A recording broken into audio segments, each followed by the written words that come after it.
પાટીદાર સમાજનું એક અધિવેશન આવતીકાલે વાંઢાઈ ખાતે મળી રહ્યું છે, ત્યારે સમગ્ર કચ્છમાં વસતા પાટીદાર સમાજના ભાઈઓ એકત્ર થઈને સમાજ ઉપયોગી કાર્ય અંગે આવતીકાલે ચર્ચા હાથ ધરનાર છે। ત્યારે તેની સાથે સાથે રાષ્ટ્ર નિર્માણની ભાવના કેળવાય તે હેતુથી વાંઢાઈ ખાતે બ્લડ ડોનેશન કેમ્પનું પણ આયોજન હાથ ધરવામાં આવે છે। સમાજના આગેવાન અને જાણીતા વકીલ એસ.ટી. પટેલે આ અંગે ચંચળ ન્યૂઝ સાથે વાત કરી હતી। ભુજ મધ્યે ઉત્તર ગુજરાત પાટીદાર સમાજના અધ્યક્ષ માનનીય ગોવિંદભાઈ, જે માણેક મિનરલ શાંતા એન્ટરપ્રાઇઝના પણ માલિક છે, એ અધ્યક્ષ છે।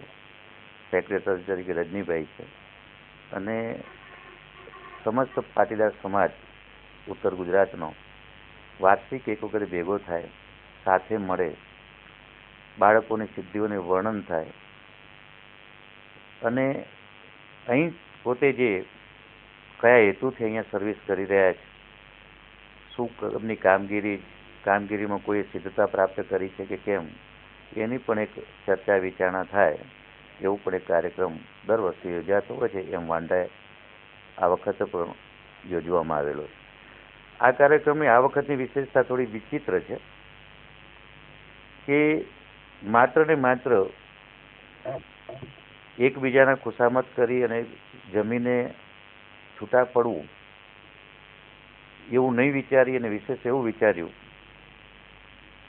કે નહીં, આપણે જ્યારે મળીએ છીએ ત્યારે રાષ્ટ્રનું ચિંતન કરવું જોઈએ।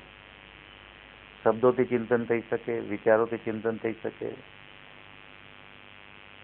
તો એવું કયું કામ કરીએ કે જેને આપણે રાષ્ટ્ર ઉપયોગી થઈ શકીએ। તો બધાએ સામૂહિક રીતે વિચાર્યું કે નહીં ભાઈ, આપણે સાથે મળશું અને એ દિવસે આપણે બ્લડ ડોનેટ કરશું, રક્તદાન પણ કરશું। એટલે મિનિમમ 101 સભ્યો આવતીકાલે રક્તદાન કરશે।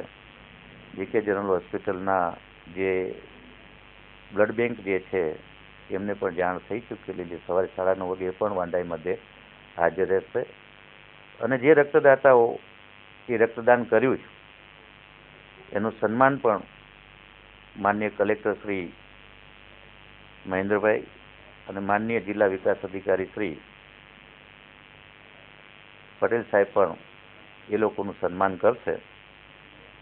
સ્થાનિક આગેવાનોમાં માજી ધારાસભ્ય મંગલભાઈ, શિક્ષણ સમિતિના ચેરમેન કેશુભાઈ પણ, બીજા પણ મહાનુભાવો પણ હાજર રહેશે અને એક સંદેશો પાટીદાર સમાજ, ઉત્તર ગુજરાત પાટીદાર સમાજ અહીં સવાય કચ્છી તરીકે કઈ રીતે પોતાની જાતને એસ્ટાબ્લિશ કરે એવા પણ માર્ગદર્શન અને સૂચનો જે તે અધિકારી આગેવાનો આપશે, એવી કાર્યક્રમની રૂપરેખા છે।